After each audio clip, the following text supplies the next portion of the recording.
ರೈತ ಬಂಧುಗಳೆಲ್ಲರಿಗೂ ನಮಸ್ಕಾರ. ಜಿಲ್ಲೆಯ ಜೋಳ ಬೆಳೆದಂಥ ರೈತರ ಜೊತೆ ಸರ್ಕಾರ ಪ್ರತಿ ವರ್ಷ ಕೂಡ ಚೆಲ್ಲಾಟ ಆಡ್ತಾ ಬರ್ತಾ ಇದೆ. ಈ ವರ್ಷ ಮುಂಗಾರು ನೋಂದಣಿ ಪ್ರಕ್ರಿಯೆ ಪ್ರಾರಂಭ ಮಾಡಿ 2 ದಿನದಲ್ಲಿ ಮುಕ್ತಾಯ ಮಾಡಿರ್ತಕ್ಕಂಥದ್ದು ರೈತರಿಗೆ ಮಾಡಿದಂಥ ದ್ರೋಹ. ಇನ್ನು ಜಿಲ್ಲೆಯಲ್ಲಿ ಅನೇಕ ಜನ ರೈತರು ನೋಂದಣಿ ಮಾಡದೆ ಉಳ್ಕೊಂಡಿದ್ದಾರೆ. ಹಾಗಾಗಿ ರೈತರು ಎಚ್ಚೆತ್ತುಕೊಂಡು ಒಗ್ಗಟ್ಟಾಗಿ ಹೋರಾಟ ಮಾಡದೆ ಹೋದರೆ ರೈತರನ್ನು ಪದೇ ಪದೇ ತುಳಿಯುವಂಥ ಕೆಲಸ ಸರ್ಕಾರ ನಿರಂತರವಾಗಿ ಮಾಡ್ತಾ ಬರ್ತಾ ಇದ್ದಾವೆ. ಕಳೆದ ವರ್ಷ ಕೂಡ ತಡವಾಗಿ ಖರೀದಿ ಕೇಂದ್ರ ಪ್ರಾರಂಭ ಮಾಡಿ ರೈತರ ಜೋಳ ಸಂಪೂರ್ಣ ಹುಳ ಬಂದಿರುವಂಥದ್ದು ನಾವೆಲ್ಲರೂ ಕಂಡಿದ್ದೇವೆ.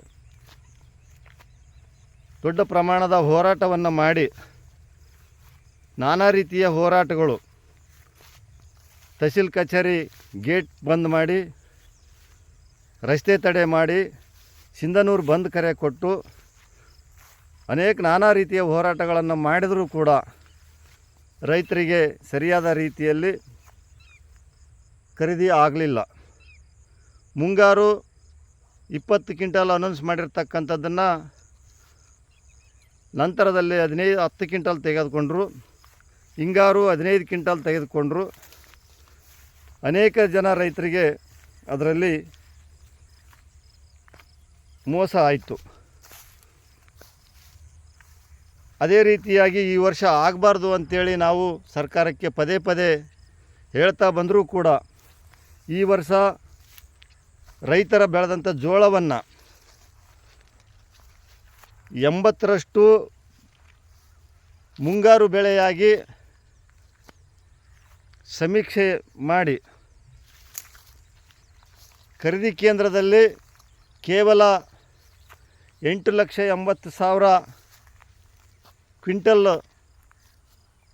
ಖರೀದಿ ಪ್ರಕ್ರಿಯೆಗೆ ಚಾಲನೆ ಕೊಟ್ಟು, ಹಿಂಗಾರು ನೋಂದಣಿ ಕಡಿಮೆ ಇದೆ, ಅದಕ್ಕೆ 20,12,000 ಕ್ವಿಂಟಲ್ ಖರೀದಿಗೆ ಅನುಮತಿ ಕೊಟ್ಟಿರ್ತಕ್ಕಂಥದ್ದು ಇದು ರೈತರಿಗೆ ಮಾಡಿರ್ತಕ್ಕಂಥ ದ್ರೋಹ.